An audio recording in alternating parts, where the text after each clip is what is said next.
Eh bien, bonjour à tous. Je suis heureux de vous accueillir pour cette nouvelle vidéo.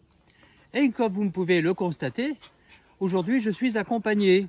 Voilà. Je vous présente donc ma nouvelle compagne d'aventure. Elle s'appelle Mira, elle a 4 mois. Et dorénavant, elle m'accompagnera dans certaines de mes vidéos. Voilà, c'est une petite chienne qui vient d'un refuge et elle a 4 mois. Et elle est adorable, elle est gentille comme tout. C'est un amour de chien. Ça fait 6 semaines que je l'ai environ. Et donc je l'emmènerai de temps en temps, bon pas sur les vidéos les plus ardues, les plus engagées, mais les vidéos plutôt champêtres, plutôt bucoliques. Donc aujourd'hui pour son baptême, eh bien nous allons visiter les vestiges d'un ancien château fort. Nous allons découvrir une motte castrale avec des vestiges de murs, de pierres, de tours.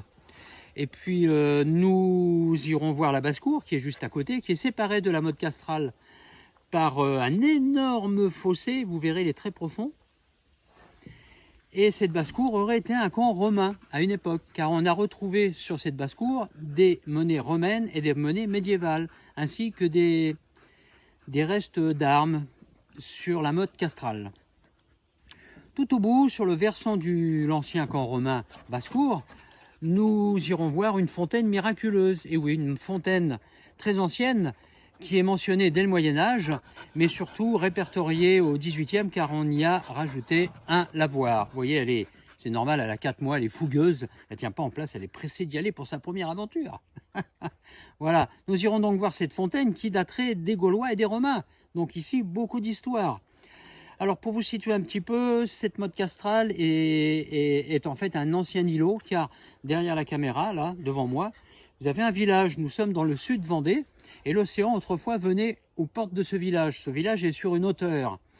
Et l'eau là était autour de moi, la mer arrivait jusque là. Et sur cet îlot rocheux, on avait construit pour commencer une tour carrée qui servait à surveiller le petit port qui était installé ici. Et suite à cette tour carrée, on y aurait érigé un château fort avec une basse-cour, etc. Et sur l'emplacement donc de cet ancien camp romain. Et cette fontaine de plus. Donc vous voyez un petit peu, beaucoup d'histoire depuis plus de 2000 ans. C'est extraordinaire. Et vous verrez cette fontaine miraculeuse et son lavoir, ils sont magnifiques. J'adore cet endroit. C'est vraiment un lieu de repos et de repos pour l'esprit et de repos pour le corps. Voilà.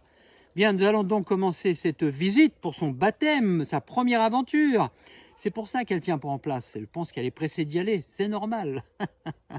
Donc voilà, nous allons commencer cette visite tout de suite. Vous voyez, il faut y aller parce que je crois que ça commence à bien faire. On y va. C'est parti pour la visite. Mais oui, on y va. Voilà. Allons-y.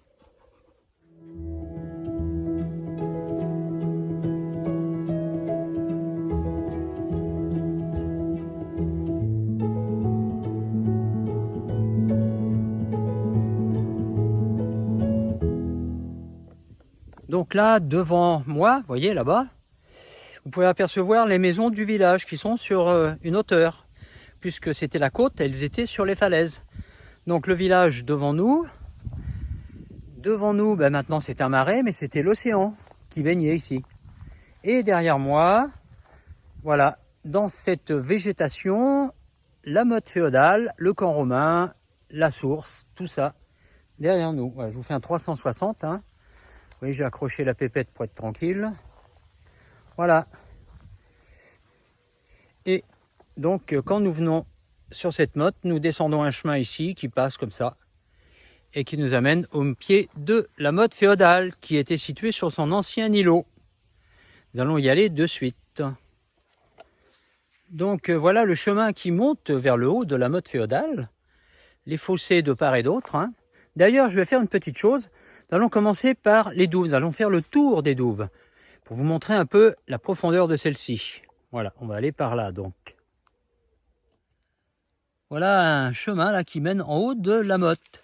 Je vais d'ailleurs l'emprunter pour vous montrer à peu près la hauteur. Comme ça, vous aurez une meilleure idée.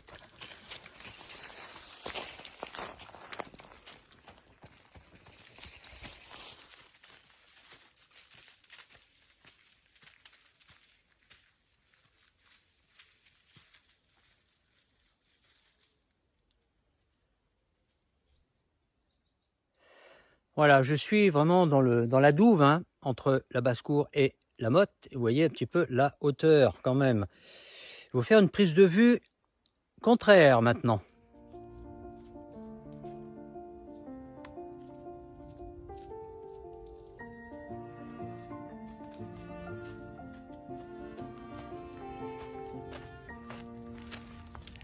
Il est évident qu'avec cette végétation, on peine à discerner un peu tout ça.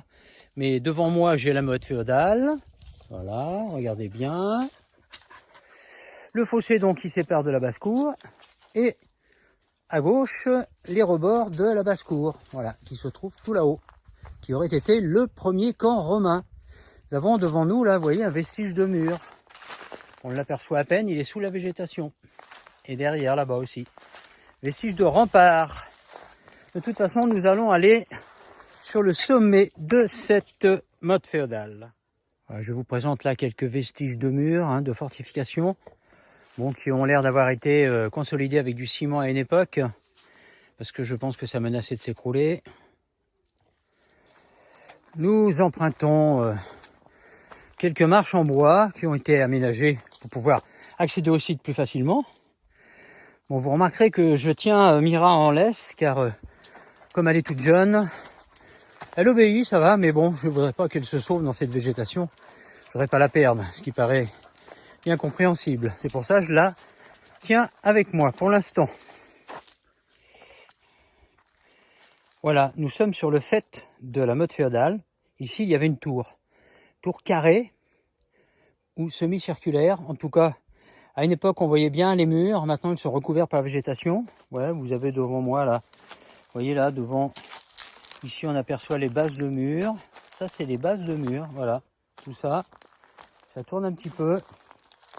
Et le mur, proprement dit, devant nous. Ah, c'est difficile de voir quelque chose aujourd'hui. Hein. Voilà, là, je suis, voilà, le haut du mur ici. Hein. Je suis à l'intérieur d'une tour. Difficile à imaginer. Et pourtant, hein, voilà, vous voyez, je vous montre hein, des bases de murs ici. Et là, tout autour de moi. Donc voilà, ça, cette végétation là, vous apercevez en hauteur, c'est le haut du mur. Donc là, nous sommes à l'intérieur d'une tour. La tour de guet, certainement, la première tour de guet au Moyen-Âge. Voilà donc un vestige de mur, vous voyez, de fortification. Il en existe tout un mur, il part de là-bas jusque là-bas, il va être beaucoup plus haut, hein, une enceinte certainement. Voilà, il y a quelques vestiges de murs encore comme ça, mais il faut les trouver hein, quand même. Hein. Pas évident. Voilà donc toujours un vestige de fortification, vous voyez. Un mur bien appareillé. Hein. Très intéressant d'ailleurs, je trouve, cette régularité. Voilà. Et puis on retrouve une autre portion de mur ici. Voilà. Un petit peu plus difficile à voir, mais voilà, encore des pierres taillées. Hein. Donc ici, il y avait un énorme mur avec des grosses pierres. Vous voyez, en bas de ce talus. Voilà, des vestiges, toujours, un peu partout dans la végétation.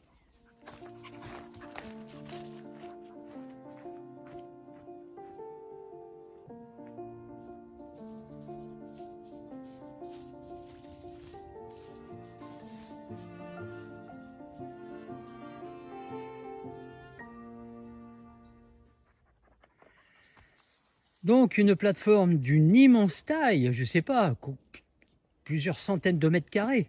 C'est immense ici. Il y a dû y avoir plusieurs tours, des constructions, etc. Et puis, quand on regarde la profondeur des douves, vous voyez, tout à l'heure j'étais en bas. On ne se rend pas très bien compte à l'écran, mais c'est une motte quand même, d'où on pouvait voir de très loin.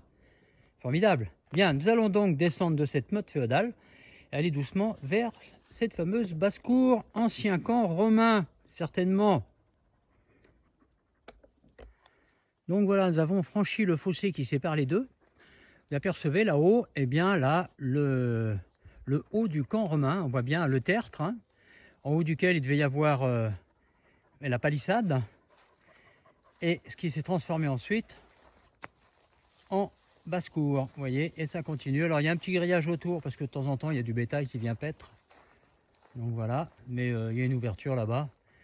Donc voilà vraiment hein, le tertre hein, d'un camp romain. Là c'est évident. Lui il est bien conservé hein, par les arbres qui ont poussé dessus. On l'aperçoit vraiment bien. Donc on va aller faire un petit tour là-haut de suite. Voilà, je vous présente la basse-cour.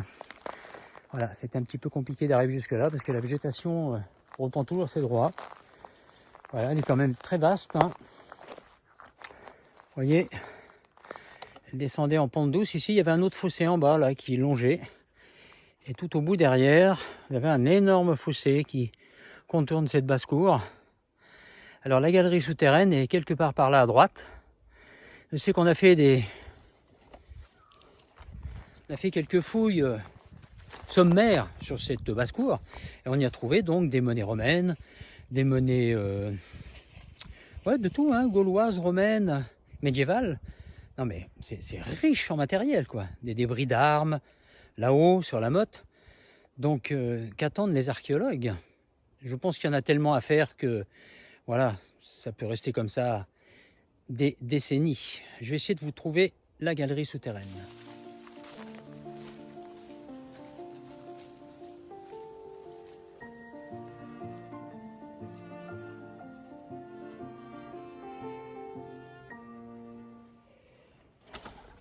Voilà, j'ai trouvé donc l'entrée ou la sortie de cette fameuse galerie souterraine qui a été plus ou moins ouverte. Hein, et puis ils ont rebouché pour éviter certainement que des gens s'amusent à aller dedans. Je vais essayer d'aller vous montrer l'entrée.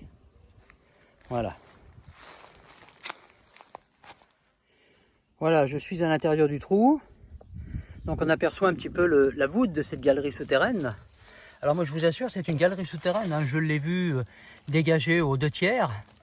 Et puis ben, ça c'était il y a 15-20 ans. Donc évidemment, la végétation est tombée, les feuilles se sont accumulées, la terre.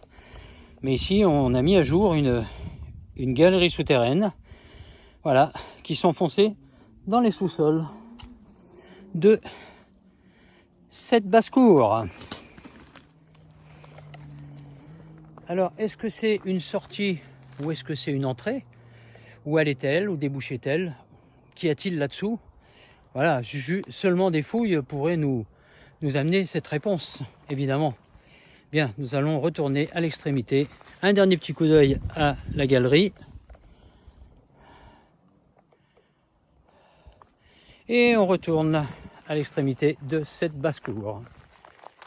Bien, me voilà de retour à l'extrémité de cette basse-cour.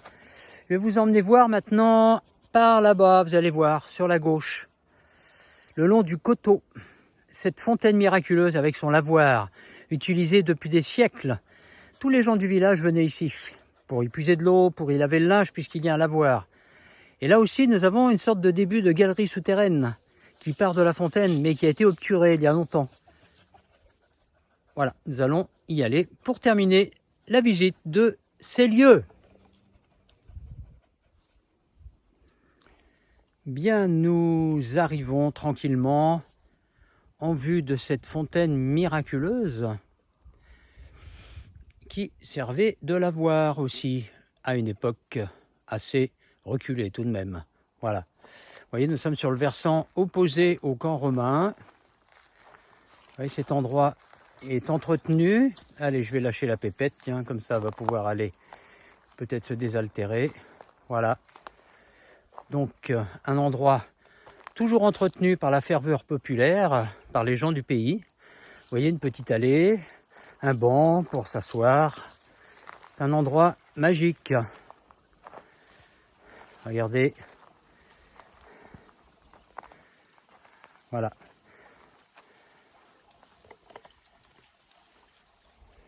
Donc voilà le lavoir qui a plusieurs siècles.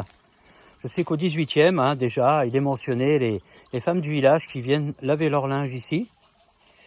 À cette source, car c'est une source miraculeuse. Donc une source qui existerait depuis des temps immémoriaux. Vous voyez la statue de la Vierge posée là-haut. Car comme beaucoup de sources miraculeuses, eh ben, de toute façon elle tire son nom de ce nom miraculeux, c'est une source qui aurait eu la faculté de guérir certains maux. Voilà, à une époque où on pratiquait beaucoup, on était très croyants. Donc nous allons aller la voir de plus près. Donc voilà la fameuse source qui, elle, daterait de l'époque des Romains, voire des Gaulois. Donc je pense qu'à une époque, elle était beaucoup plus primitive.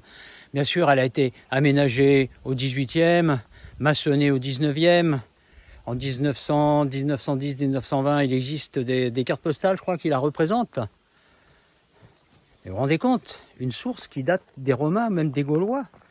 Ils sont certainement venus ici puiser de l'eau. La garnison d'à côté a dû venir s'abreuver en eau. On voit encore l'eau qui coule là-bas, au fond. Bien sûr, un filet d'eau qui sort encore de la paroi. J'adore ces endroits, je trouve que c'est magique. Ça touche aux traditions, à l'histoire, à la population. Voilà, on voit qu'il devait y avoir une sorte de galerie plus profonde qui a été maçonnée dans le fond là-bas. Peut-être que la galerie continue par-dessous. Hein. Et l'eau cristalline, vous voyez, on voit le fond. Donc une autre source. Hein. Extraordinaire. Alors des nuages de mouches ici, hein, toujours. Je le dis toujours, dans les endroits frais comme ça, eh bien, les insectes viennent se rafraîchir. Ils ont besoin de fraîcheur, comme nous les humains. Alors la petite Mira a été faire un petit tour dans le lavoir pendant que j'étais en train de faire ma prise de vue. C'est dommage, j'ai loupé ça. Elle est complètement excitée parce qu'elle s'est rafraîchie. Voilà, la fontaine lavoir.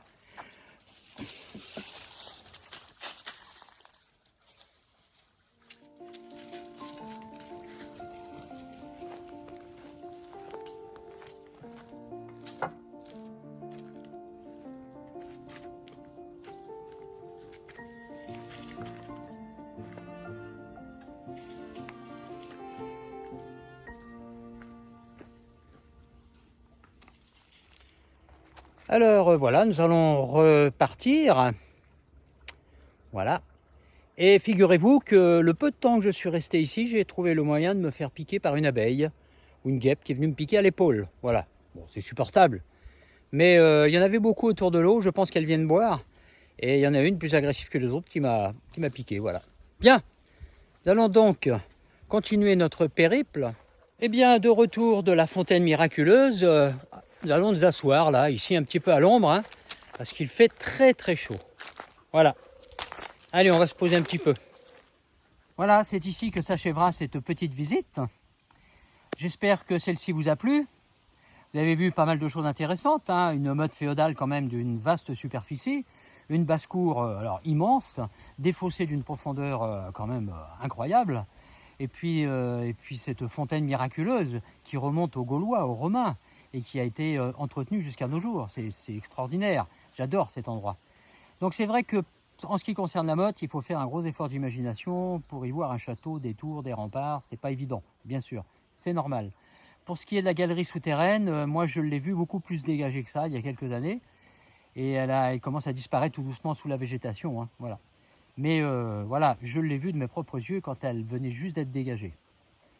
Alors voilà, cette fontaine miraculeuse, j'adore. Pour terminer, c'est vraiment un endroit de recueillement, c'est un endroit de paix, c'est un endroit où on se sent bien, où on se retrouve, on se retrouve avec soi-même, et c'est très très chouette de l'avoir entretenu et de l'entretenir encore.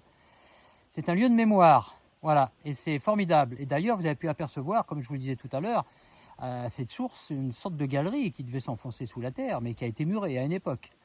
Qu'y a-t-il derrière? Mystère. Voilà. Donc j'espère que tout ça vous a quand même intéressé. Il n'y a pas de raison.